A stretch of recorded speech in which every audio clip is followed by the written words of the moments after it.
My name is Olivia Vance.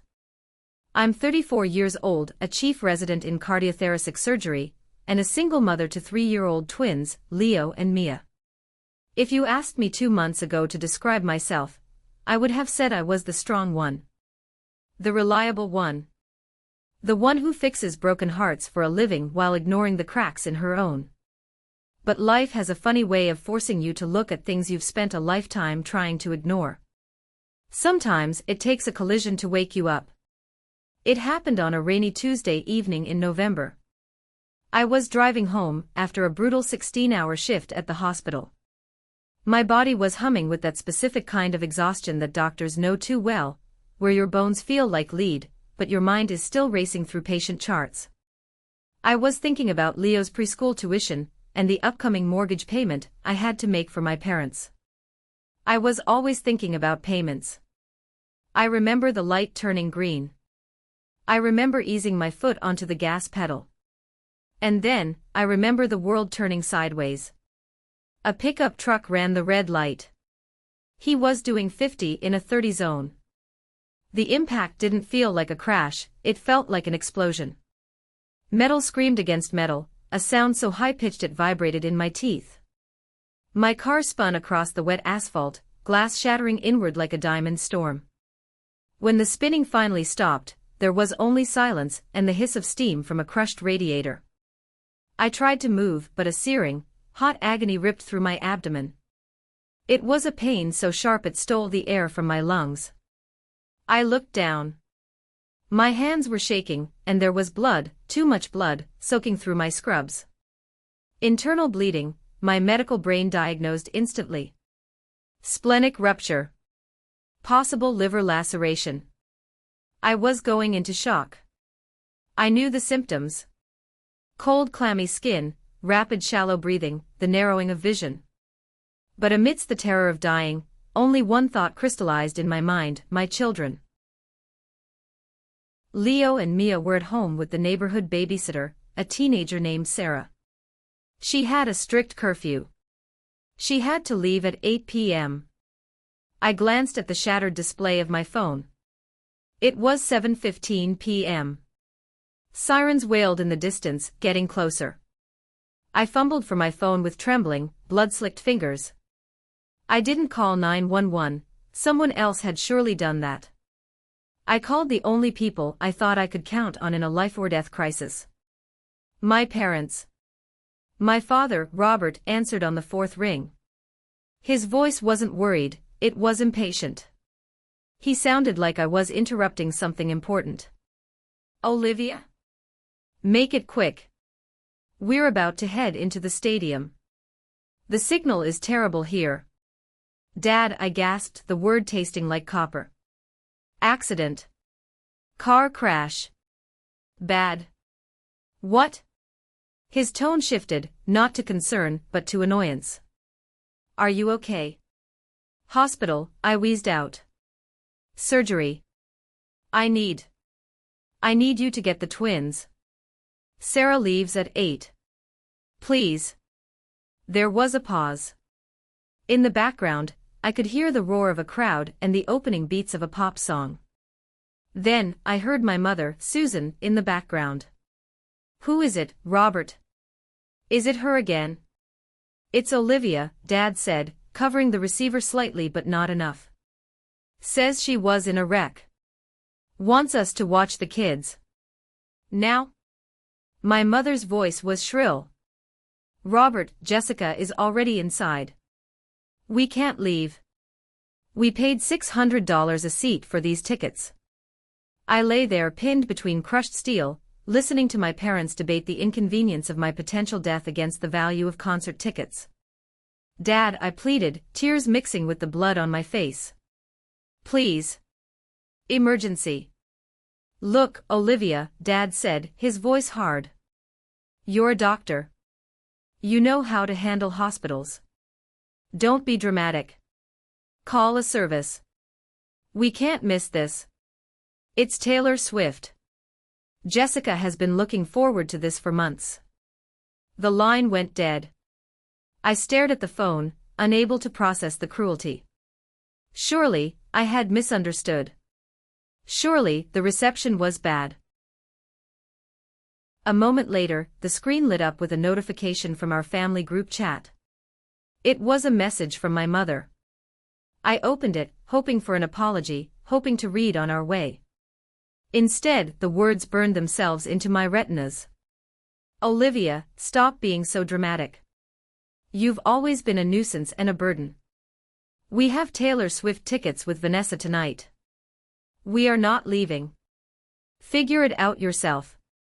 And then, a follow-up from my sister, Jessica.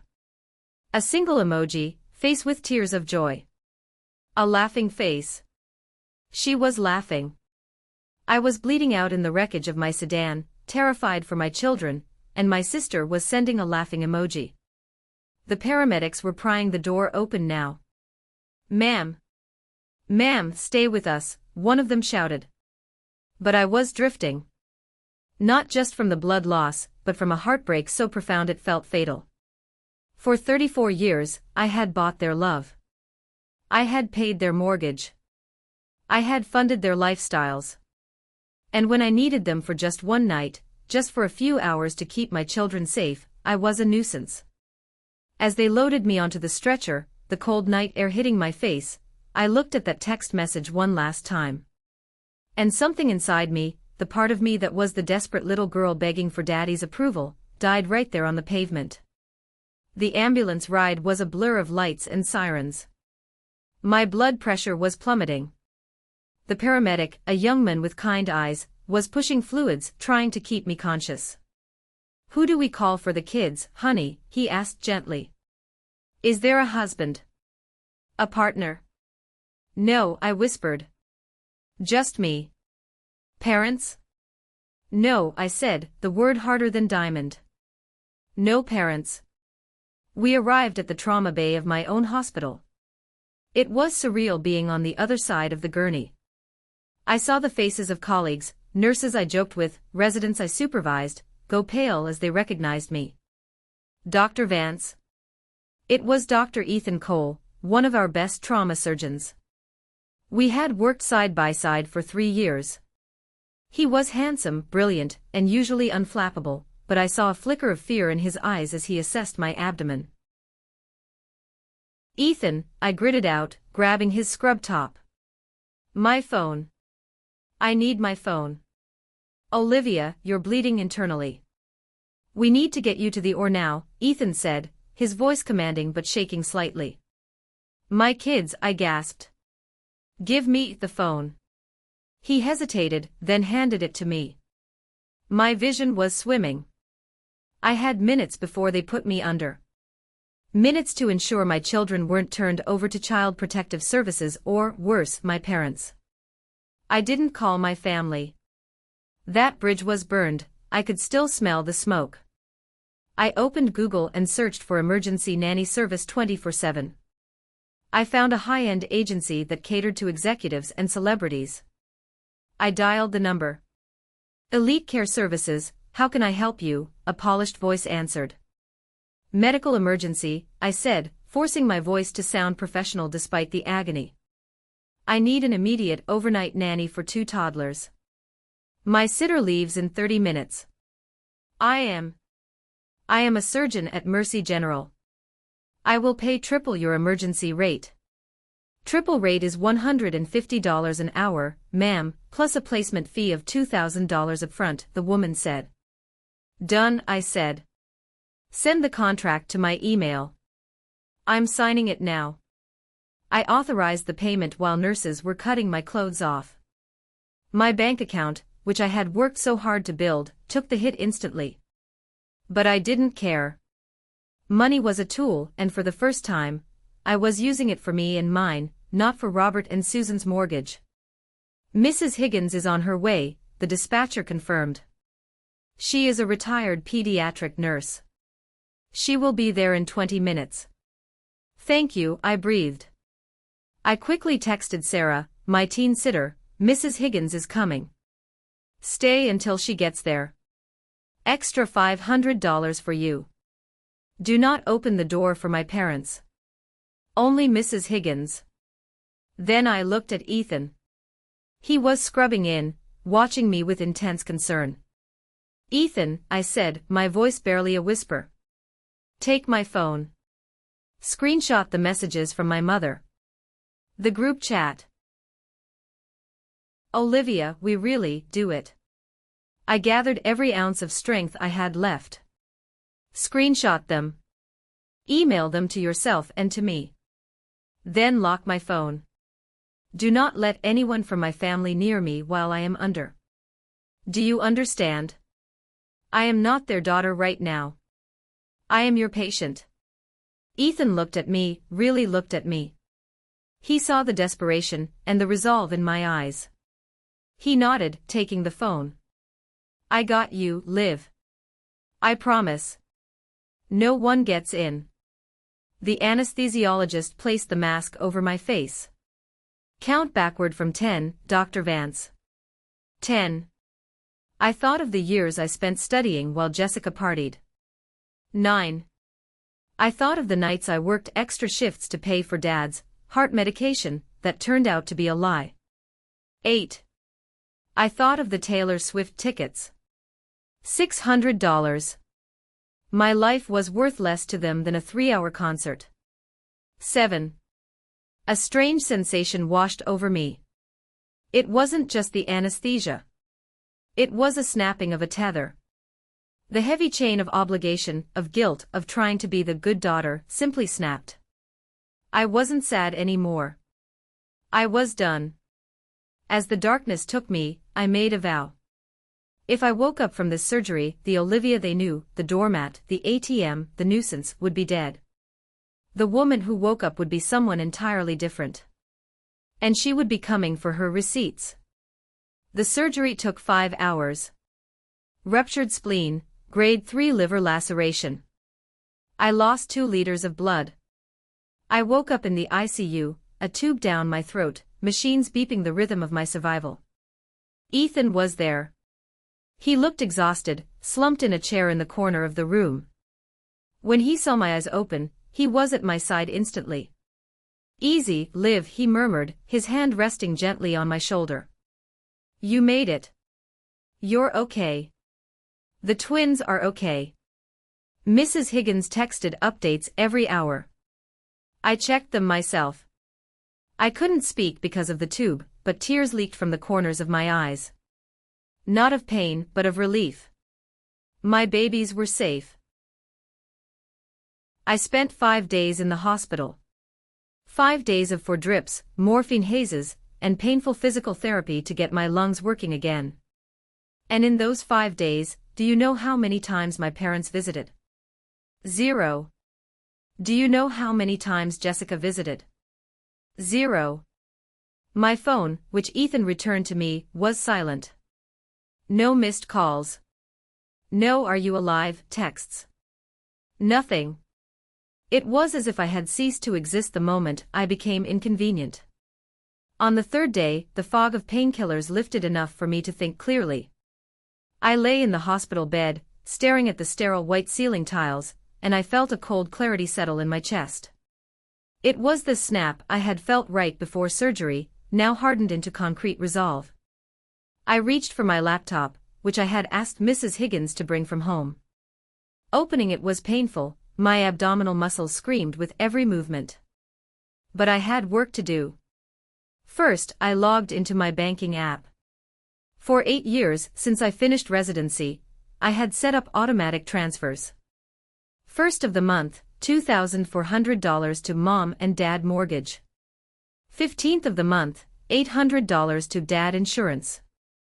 Random transfers, $500 here, $200 there for groceries or repairs.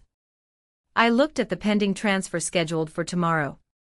$2,400. My finger hovered over the trackpad. In the past, the guilt would have eaten me alive.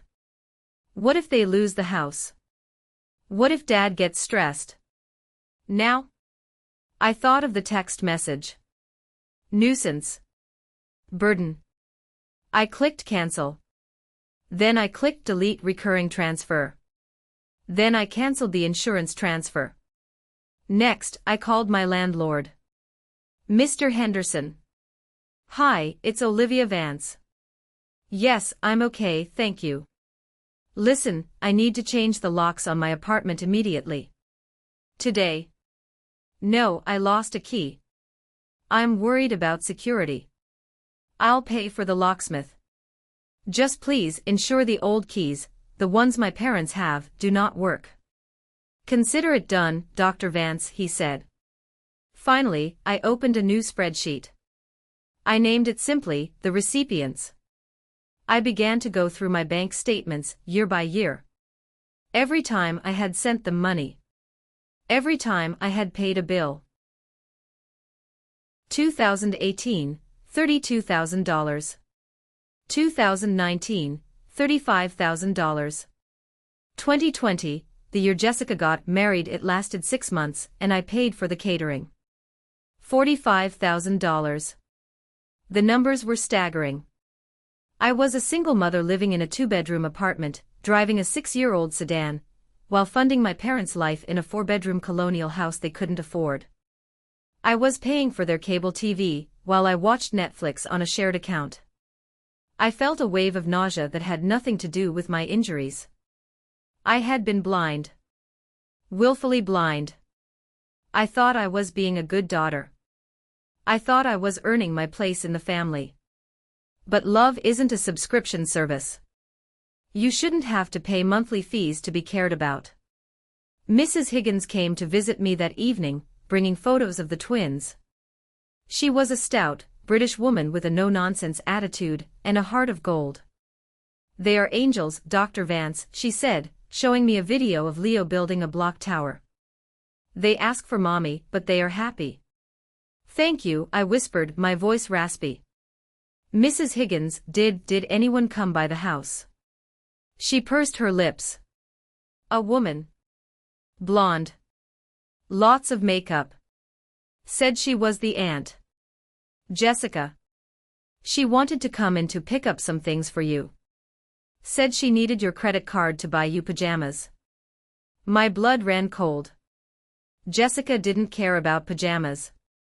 She wanted my wallet. What did you do? I asked. Mrs. Higgins smiled, a tight, professional smile. I told her that my contract is with Olivia Vance, and it strictly prohibits unauthorized visitors. I told her if she didn't step off the porch, I would call the police. She called me a rude name and left.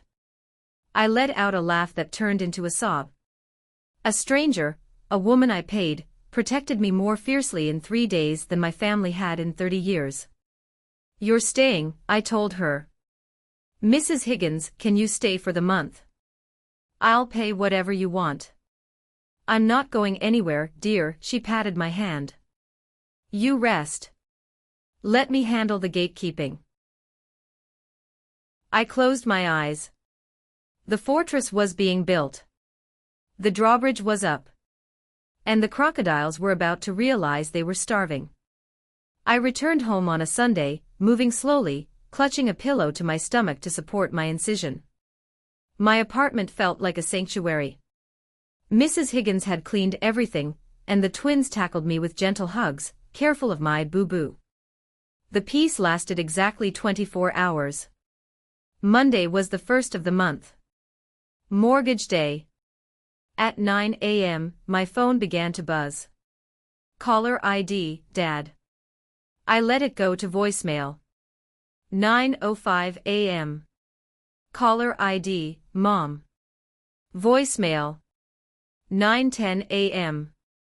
Caller ID, Jessica. Voicemail. By noon, I had 22 missed calls.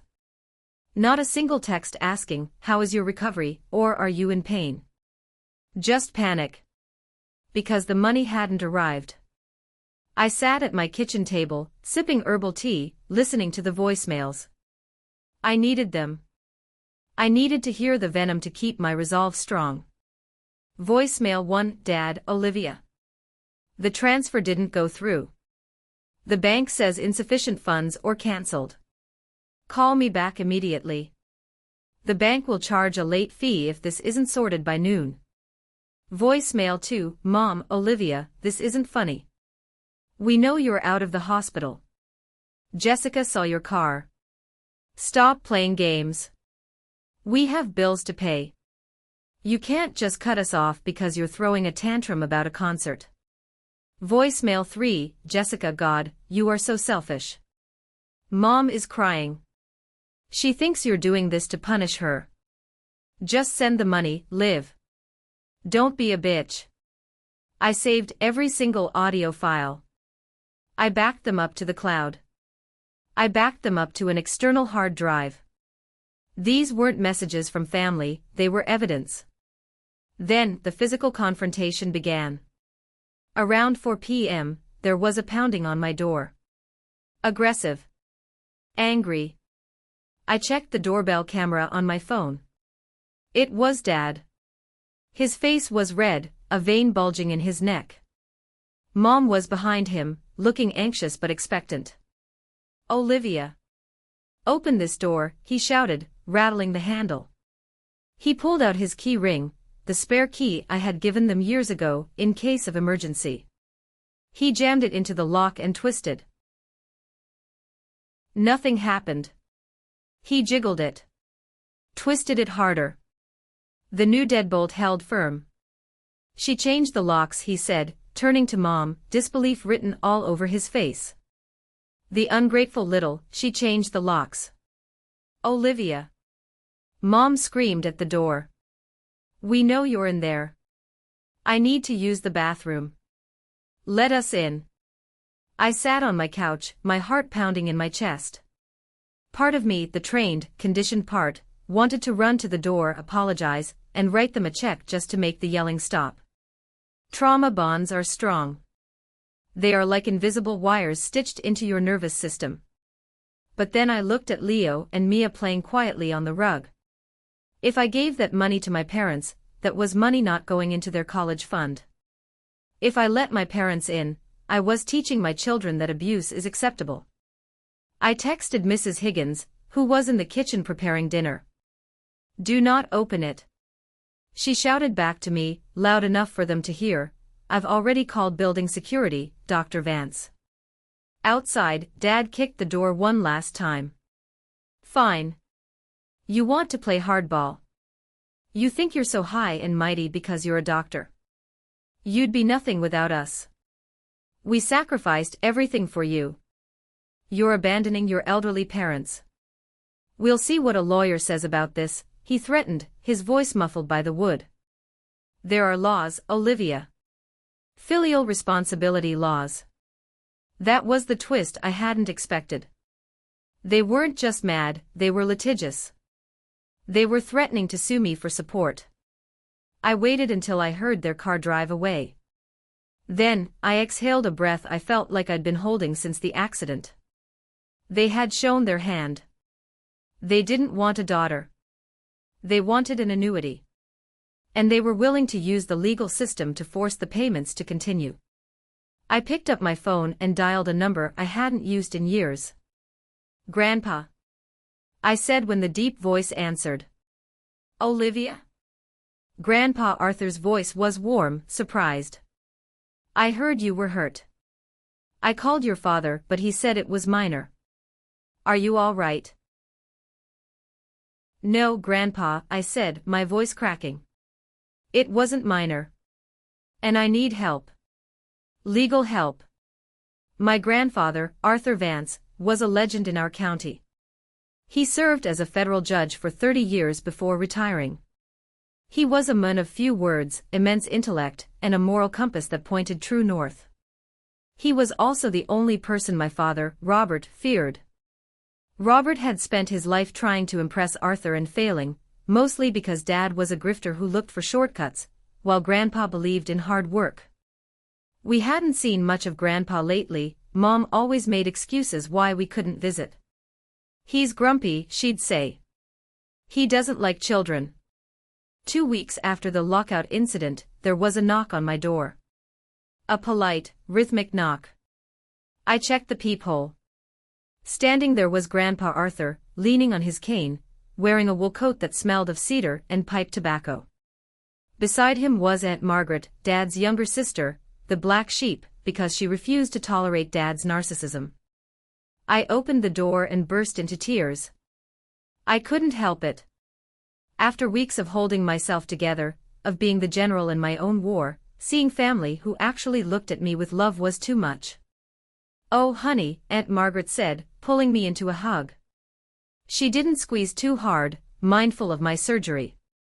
"We're here. We've got you." Grandpa walked in, his sharp blue eyes scanning the apartment. He saw the piles of medical bills on the counter. He saw the twins hiding behind the sofa.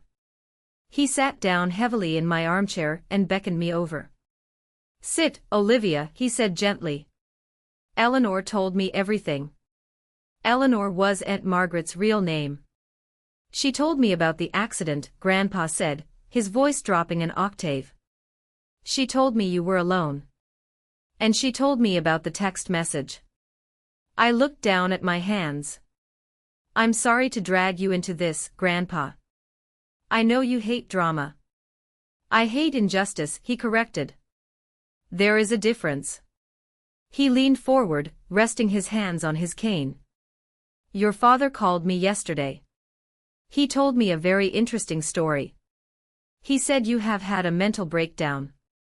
He said you are unstable, possibly addicted to pain medication, and that you have cut them off financially for no reason, leaving them destitute." My jaw dropped. "That's a lie." "Grandpa, I know it's a lie," he interrupted calmly. "Because I know my son. And I know you." He reached into his pocket and pulled out a handkerchief, handing it to me. "He asked me for money. He said if I didn't help, they would lose the house. He also mentioned they are speaking to a lawyer, a man named Jenkins, to file a suit against you for elderly abandonment, and to petition for custody of the twins, claiming you are unfit." The room spun. Custody? They wanted to take my children. Not because they loved them, they refused to watch them for one night, but to control me. To get access to my money through child support or guardianship. It was evil. Pure, unadulterated evil. "They won't get them," I hissed, a protective growl rising in my throat. "Over my dead body." "That won't be necessary," Grandpa said dryly. "But we need to be prepared. This is no longer a family squabble, Olivia. This is a legal battle. And I intend to win it." He looked at the laptop on my table. "Margaret tells me you've been keeping records. Is that true?" "Yes," I nodded. "I have a spreadsheet. Every transfer. Every bill paid for the last 8 years." "Good," Grandpa said, a glint of steel entering his eyes. "I want you to print it all out. Every single page. I want bank statements, credit card receipts, text messages, emails. Everything." "Why?" I asked. "Because next Saturday is my 70th birthday party," Grandpa said. "Your parents will be there. Jessica will be there. The whole extended family will be there. Your father thinks he controls the narrative. He thinks he can shame you into submission." Grandpa stood up, towering over the room despite his age. "I spent 40 years on the bench, Olivia. I know that the only way to destroy a lie is to shine a spotlight on it so bright that it burns." He patted my cheek, his hand rough but warm. "Bring the receipts, granddaughter. We're going to hold court." The week leading up to the party was spent in what I called forensic mode. Aunt Margaret came over every evening after work to help me organize the documents. It was grueling. It was like performing an autopsy on my own exploitation. "Look at this," I said, pointing to a credit card statement from 2021. $5,000 to Auto World. Dad said his transmission blew out, and he couldn't get to work. I put it on my emergency card. Aunt Margaret adjusted her glasses and frowned. "Olivia. Robert hasn't worked since 2019. He took that early retirement package, remember?" I froze. "He told me he was consulting." He hasn't consulted a day in his life, Margaret scoffed. And check the date. June 2021. That's the same week Jessica posted photos of her new custom rims and sound system for her Jeep on Instagram. I felt sick. I pulled up the old Instagram posts, which I had archived. There it was. #NewRims, #JeepLife, #blessed. My dad didn't fix his transmission. I paid for my sister's rims. We kept digging. The hole got deeper and darker. The $800 monthly insurance premium. Dad was on Medicare. He paid $170 a month. The rest. Pocket money. The roof repair in 2022 that cost $12,000. I called the roofing company listed on the invoice Dad sent me. It was a fake invoice. The company didn't exist. But the biggest blow came when Grandpa came over on Thursday to review the final file. He flipped through the binder, his face remaining impassive, but his knuckles turning white as he gripped the paper. He stopped at a page from 2015. My first year as a resident. I was drowning in $200,000 of medical school debt. I was eating ramen noodles and living in a shoebox apartment. Olivia, Grandpa said quietly. Why are you paying student loans? Because I borrowed money to go to med school, Grandpa, I said confused. No, he shook his head. I mean, why is the principal so high? I gave your father a check. $100,000.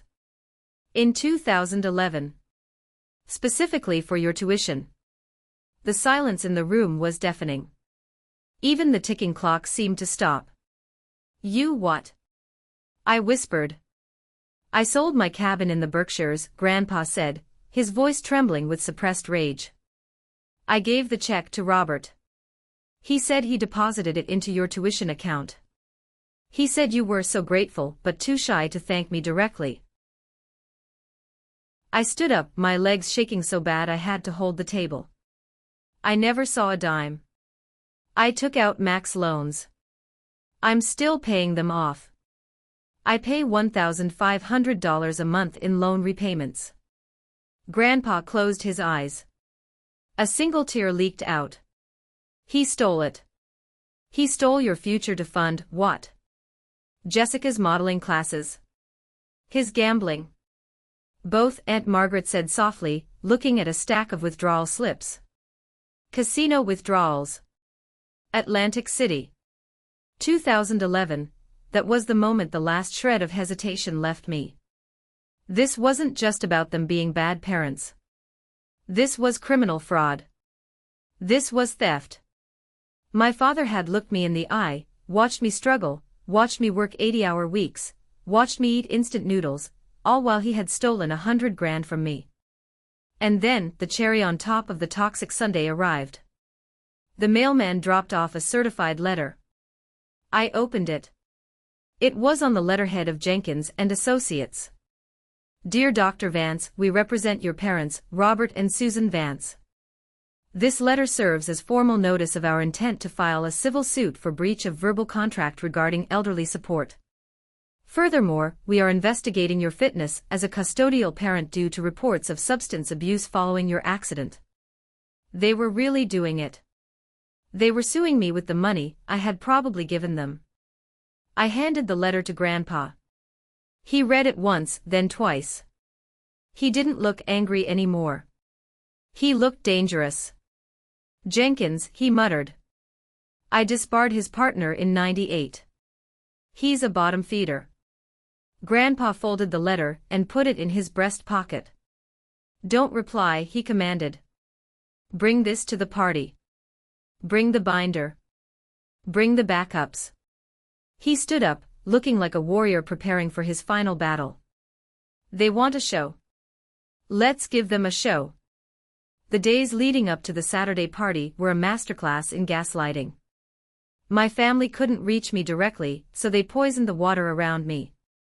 I started getting texts from cousins I hadn't spoken to in years. Cousin Rachel, Liv, I heard about the accident. Aunt Susan says the head trauma made you paranoid. Please don't cut them off. Family is everything. Uncle Bob, Richie tells me you're having a breakdown. We're praying for you. But honestly, kicking your parents when they're down. Not cool, Olivia. They were painting a picture of me as the unstable, ungrateful, brain-damaged daughter. They were the victims, the poor, aging parents whose successful doctor-daughter had abandoned them in their time of need. It was a smart narrative. It played on people's jealousy of my success, and their sympathy for the elderly. I wanted to scream. I wanted to post the receipts on Facebook. I wanted to reply to every text with, "They stole $100,000 from me." But I remembered Grandpa's advice, silence is gold. Receipts are diamonds. Don't waste your ammunition on skirmishes.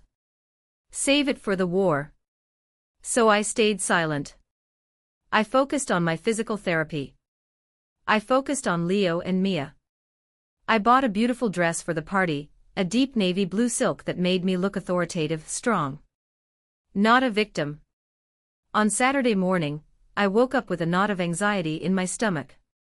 Today was the day. Mrs. Higgins helped me get the twins ready. They looked adorable in little bow ties and dresses.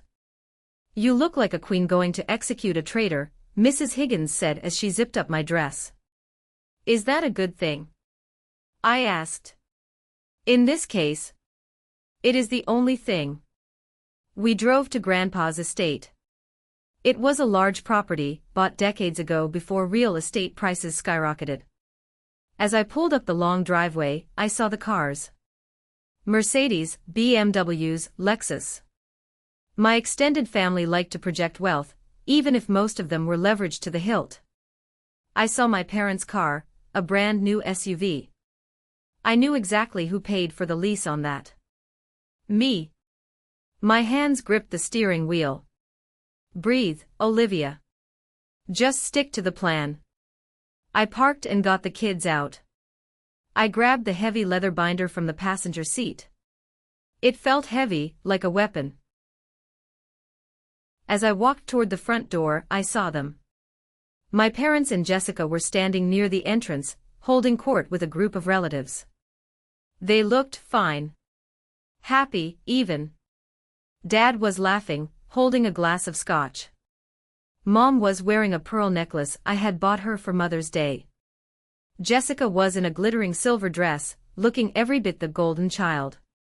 They spotted me. The laughter died instantly. Mom's face crumbled into a mask of exaggerated tragic sadness. She brought a hand to her chest, playing the heartbroken mother perfectly. Dad's jaw tightened. He stepped forward, blocking my path to the door. "You have some nerve showing up here," he hissed, low enough so others couldn't hear. "After the letter we sent. You think you can just waltz in?" "I was invited," I said calmly, clutching the binder. "It's Grandpa's birthday." "He doesn't want you here," Jessica sneered, stepping up beside Dad. "You're upsetting Mom. Look at her. She's a wreck because of you. Just turn around and leave, Olivia. No one wants you here." Actually, a deep voice boomed from the doorway. We all looked up. Grandpa Arthur stood there, dressed in a tuxedo. He didn't look frail today. He looked like the federal judge who had sent mob bosses to prison. "I want her here," Grandpa said. "She is the only one of you who actually RSVP'd on time. Come in, Olivia." Dad's face turned purple, but he moved aside. "You didn't disobey Arthur Vance." I walked past them, head held high. As I passed Jessica, she whispered, "Enjoy the party, crazy. Everyone knows the truth about you." I smiled. A real, genuine smile. "You're right, Jess," I said. "Everyone is about to know the truth." The party was in full swing inside the grand ballroom of Grandpa's estate. Crystal chandeliers, waiters passing champagne, a string quartet playing Mozart. It was the kind of setting my family thrived in, superficial, elegant, and completely fake. I felt the eyes on me immediately. The whispers started. That's her. The one who snapped. She looks okay physically. Must be mental. Poor Susan. Having a daughter turn on her like that. I ignored them. I took the twins to the kids' table where Aunt Margaret was waiting. She squeezed my hand. Ready? Ready, I said.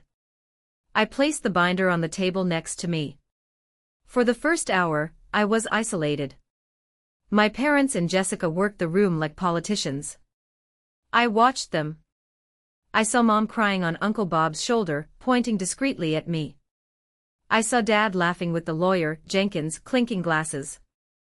They looked so confident. They thought they had won. They thought I was cowed, silent, afraid of their lawsuit. They had no idea that the man they were celebrating, the host, was the executioner, and I was the witness. Finally, the music stopped. The clinking of a spoon against a glass rang out. Ladies and gentlemen, Grandpa Arthur announced from the small stage at the front of the room.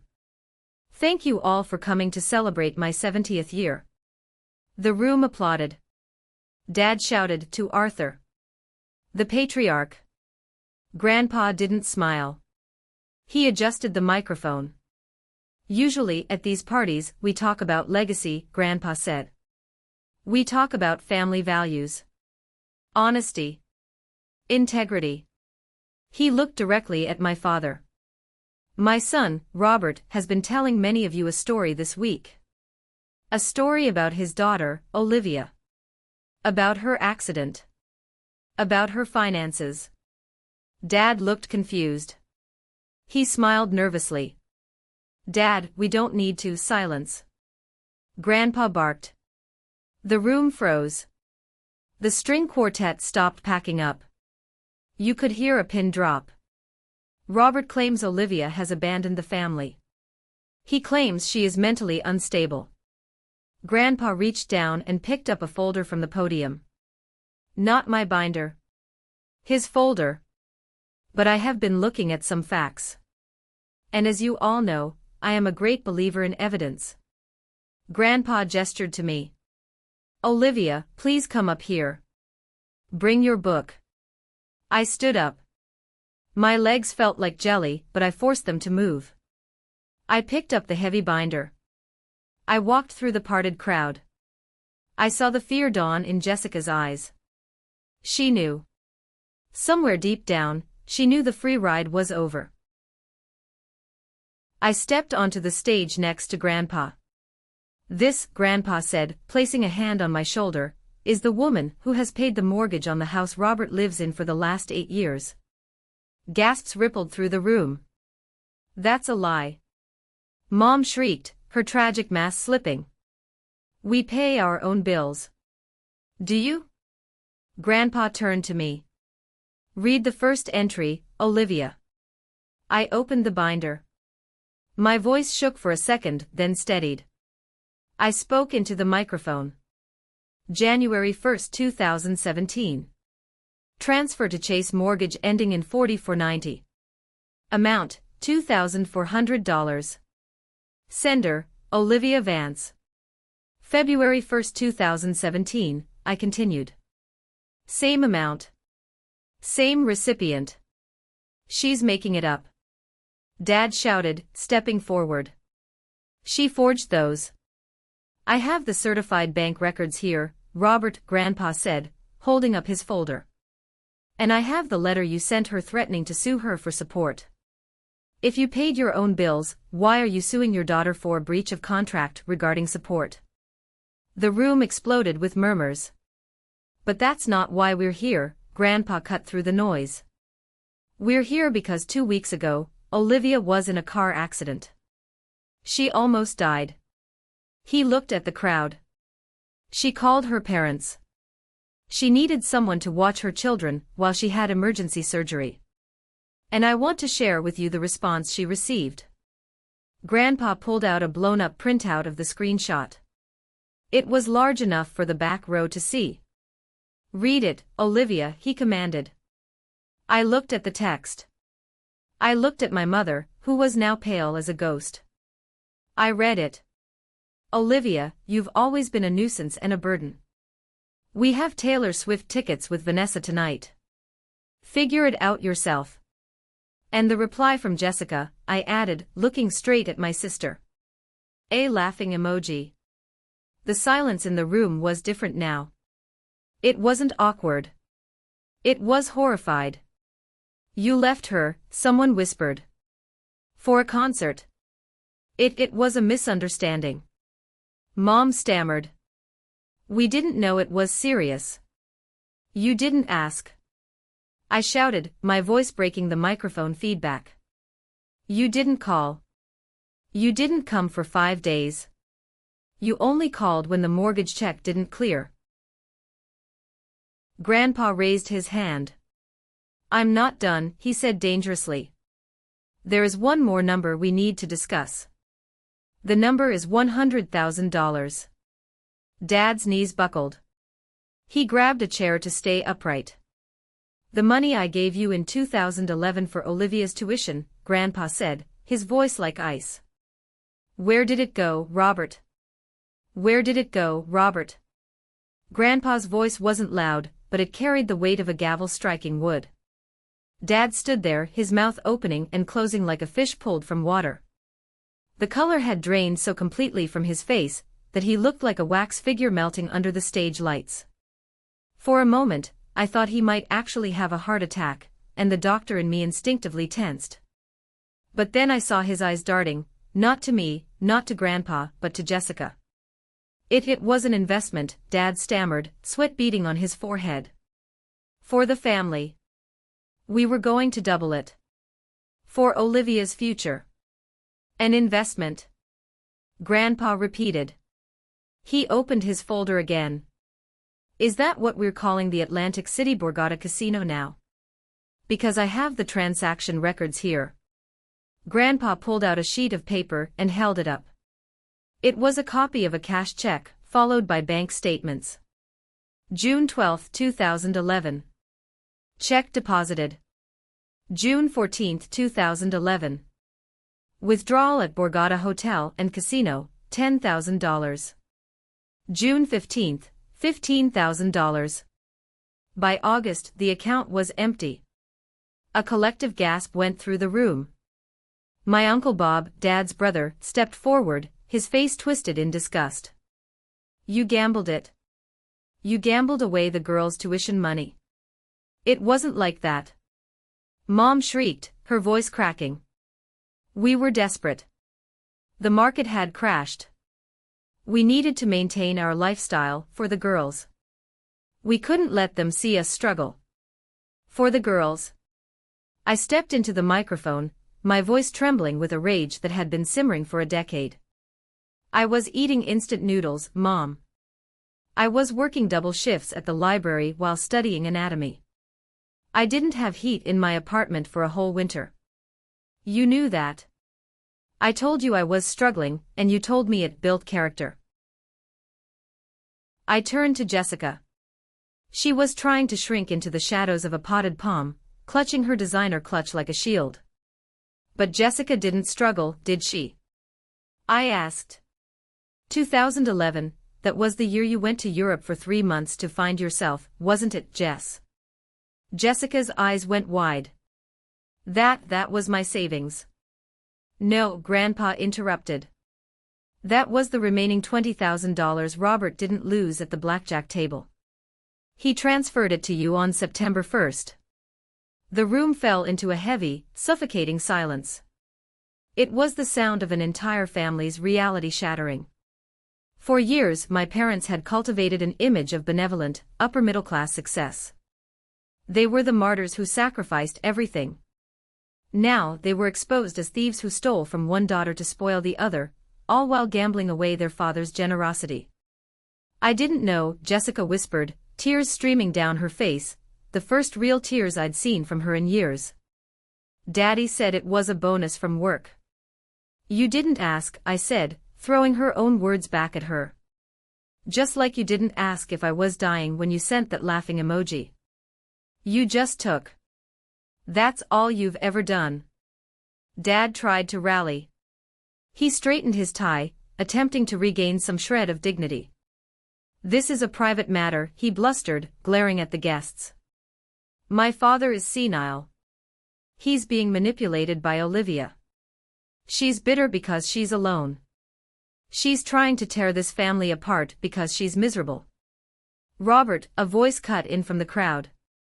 It wasn't Grandpa. It was Mr. Henderson, an old family friend and a prominent banker in town. He set his champagne glass down on a table with a sharp clink. "I think you should stop talking," Mr. Henderson said coldly. "I've seen enough. I'm leaving." "Me too," Aunt Margaret said, standing up from the kids' table. "I'm taking the twins to the car, Olivia. I don't want them breathing this air." "Wait!" Mom cried out, grabbing Dad's arm. "You can't leave. We haven't cut the cake. We have announcements." "The announcement," Grandpa Arthur said, closing his folder with a finality that echoed in the cavernous room, "is that the bank of Olivia is closed. And so is the bank of Arthur." Grandpa looked at his son with eyes that were no longer angry, just incredibly tired. "I am changing my will on Monday morning, Robert. The estate, the trust, everything I intended to leave to you to maintain the family name, it's gone." Dad's face went from red to a terrifying shade of gray. "You can't do that. I'm your son. And she," Grandpa pointed at me, "is your daughter. But that didn't stop you from stealing her future. It didn't stop you from abandoning her in a trauma bay. You broke the contract of family first, Robert." "Not me." Grandpa turned to me. "Step down, Olivia. You've done well." I walked down the steps. I felt light. Physically light. The heavy binder was still in my hand, but the weight on my soul, the burden of trying to please them, of trying to be enough, had evaporated. I looked at my mother. She was weeping, but not for me.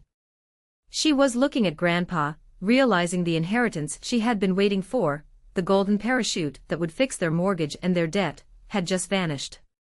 "Olivia," she whimpered, reaching out a hand. "Please. Talk to him. He listens to you." I looked at her hand. The same hand that typed nuisance and burden. I didn't take it. I didn't even slow down. "Figure it out yourself," I said softly. The party dissolved into chaos. Guests were retrieving their coats, whispering furiously. The humiliation was absolute. But my family, true to their nature, wasn't done fighting. They didn't know how to lose with dignity because they had never really lost before. As I was heading toward the exit to join Aunt Margaret and the twins, Cousin Bradley stepped into my path. Bradley was the son of Uncle Bob, quiet, tech-savvy, usually ignored at family gatherings because he wasn't flashy enough for my parents' taste. "Liv," he said, holding up his phone. "Wait." My parents were right behind me now, chasing me down the hallway. "You ungrateful witch!" Jessica screamed, abandoning her victim act for pure malice. "You ruined everything. Grandpa is going to cut us off. How are we supposed to live? I have a lease." "Not my problem," I said, keeping my pace. "We will sue you." Dad roared, echoing his earlier threat. "I'll see you in court, Olivia. I'll get that lawyer, Jenkins, to take every penny you have. I'll tell the judge you're an unfit mother. I'll take those twins and raise them right." I stopped. The threat against my children triggered that cold, surgical rage again. I turned around to face them. "You want to talk about unfit?" I asked. "Bradley," Grandpa Arthur said, appearing beside me. "Play it." Bradley nodded and tapped his screen. He connected his phone to the Bluetooth speaker system in the hallway, which was still playing soft jazz. "I recorded this 20 minutes before you arrived, Olivia," Bradley said. "I was in the library setting up the slideshow. Uncle Robert and Aunt Susan didn't know I was there." A crackle of static filled the hallway, and then, my father's voice boomed out, loud and clear. Recording Dad's voice. God, I hope the old man kicks the bucket soon. I'm tired of kissing his ring.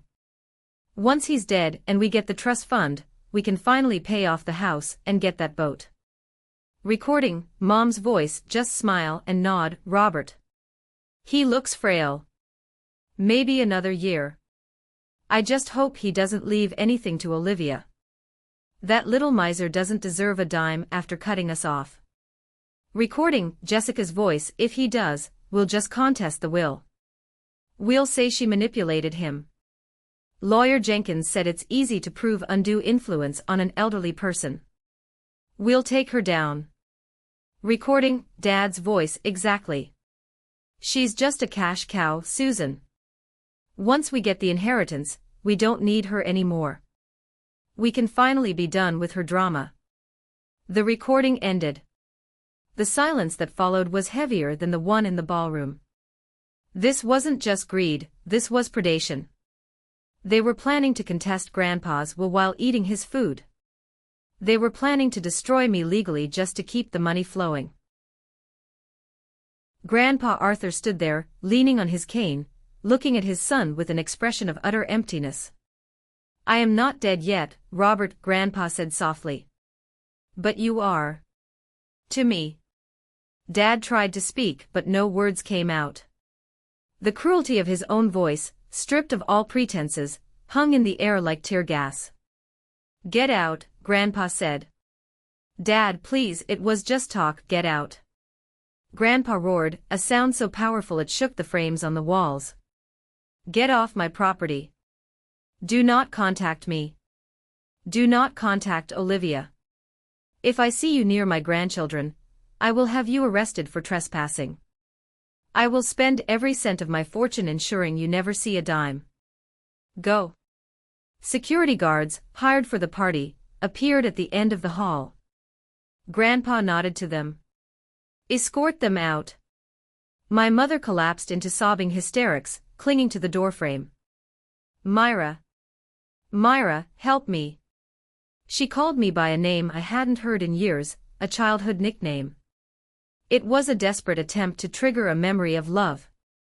But I looked at her and felt nothing. Not hate. Not anger. Just the clinical detachment of a surgeon looking at a tumor that had finally been excised. Goodbye, Mom, I said. I watched as security physically escorted them out. Jessica was screaming profanities. Dad was threatening the guards. Mom was wailing. It was ugly. It was tragic. But as the heavy oak doors slammed shut behind them, silencing the noise, I took a deep breath. The air tasted sweet. I turned to Grandpa. He looked frail now, the energy spent. I'm sorry, Grandpa, I said. I didn't want to ruin your birthday. He looked at me, and a small, sad smile touched his lips. He reached out and took my hand. You didn't ruin it, Olivia. You gave me the greatest gift of all. What's that? The truth, he said. And the chance to save the only part of this family that is worth saving. He looked at me, then at Aunt Margaret and Bradley, and finally at the twins who were peeking out from behind Margaret's legs. Let's go have some cake, he said. The chocolate one. I believe Leo likes chocolate. 3 months passed. They say that when you cut off a limb, you feel phantom pain. I expected to miss them. I expected to wake up in the morning reaching for my phone to check if they needed anything. But the phantom pain never came. Instead, I felt a rush of energy I hadn't known since medical school. Without the financial drain of the Vance family mortgage, my savings account began to grow. I paid off the last of my credit card debt. I started a legitimate $529 college fund for Leo and Mia. I even bought myself a new car, a safe, reliable SUV with automatic braking, because I was never going to be in a wreck like that again. But while I was rising, they were falling. And gravity, as it turns out, is unforgiving. News traveled through the grapevine, mostly via Aunt Margaret and Cousin Bradley. Without my $2,400 a month, and with Grandpa completely cutting off their access to his line of credit, my parents' house of cards collapsed in record time. They missed 2 mortgage payments. The bank sent a notice of default. Because they had refinanced the house 3 times to pay for Dad's gambling and investments, they had 0 equity. They were underwater. "They're selling everything," Aunt Margaret told me over coffee one Sunday. "The furniture, the artwork. They tried to sell the piano, but it turns out the termites got to it years ago." "Where will they go?" I asked, stirring my latte. I asked it with curiosity, not concern. "Uncle Frank, your mom's brother in Ohio, said they could stay in his guest house. But he made it conditional." "What condition?" "They have to get jobs," Margaret laughed bitterly. "Real jobs. Frank isn't like you. He won't enable them." Dad, at 62, was working at a hardware store. The man who used to brag about being a consultant was now mixing paint and showing people where the wingnuts were. Mom, who had never worked a day in her life, was doing bookkeeping for a local church. And Jessica, oh Jessica. The recording Bradley played at the party didn't stay in the hallway. Bradley, in a moment of petty justice, had sent it to the family group chat before deleting the chat. Someone leaked it. Jessica lost her influencer contracts. The local boutique she modeled for dropped her. Her social media, once filled with photos of brunch and vacations, funded by me, went silent. Last I heard, she was waitressing at a diner near the highway. One rainy Tuesday, ironically, exactly 4 months after my accident, my phone rang. It was an unknown number. Usually, I ignored them. But I had a feeling. I answered. "This is Olivia." "Liv?" It was Jessica. Her voice sounded rough, tired. The bubbly, condescending tone was gone, replaced by the grit of a smoker who had seen too many double shifts. "What do you want, Jessica?" I asked, not looking up from the puzzle I was doing with Mia. I just wanted to see if you were okay," she said. "I'm great," I said. "I'm really great." Silence. "Look," she sighed. "Mom and Dad, they're really struggling. The guest house is small. Dad's back hurts. Mom cries all the time." "Okay," I said. "Why are you telling me?" "Because you're their daughter." Jessica snapped, a flash of her old entitlement returning. "Don't you feel guilty? Even a little? You're sitting there in your nice apartment with your doctor salary, and we're suffering." I put down the puzzle piece. "Jessica, do you remember the text?" "Oh my God, let it go, Liv." "It was one text." "It wasn't just a text," I said calmly. "It was a declaration of value. You told me what I was worth to you. I was a nuisance. A burden."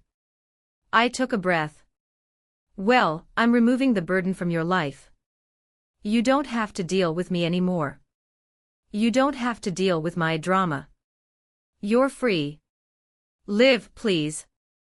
I have this debt. Just 5,000. I swear I'll pay you back." "No," I said. "You want me to beg? Is that it?" "No, Jessica. I don't want you to do anything. I don't want to think about you at all. I hate you," she whispered venomously. "I know," I said.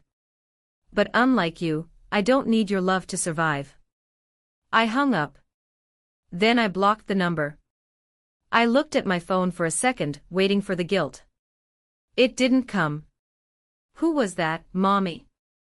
Mia asked, holding up a blue puzzle piece.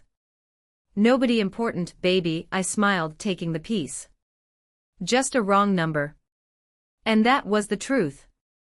They were a wrong number I had been answering for 34 years. Finally, I had stopped picking up. 1 year later. The sun was setting over the park, casting a golden glow over the picnic blankets. It was the twins' 4th birthday. It wasn't a lavish party. No crystal chandeliers. No waiters. Just pizza, cupcakes, and people who actually gave a damn. Grandpa Arthur was sitting in a folding chair, looking healthier than he had in years. He was laughing as Leo tried to explain the mechanics of a toy truck to him. He had legally disinherited my father and set up a trust for the twins. He visited every Sunday. He was the father figure I had always wanted, just a generation removed. Aunt Margaret was manning the cooler, handing out juice boxes. And then there was Ethan. Dr. Ethan Cole. After the surgery, after the drama, we had started grabbing coffee. Then dinner. He understood the hours. He understood the trauma.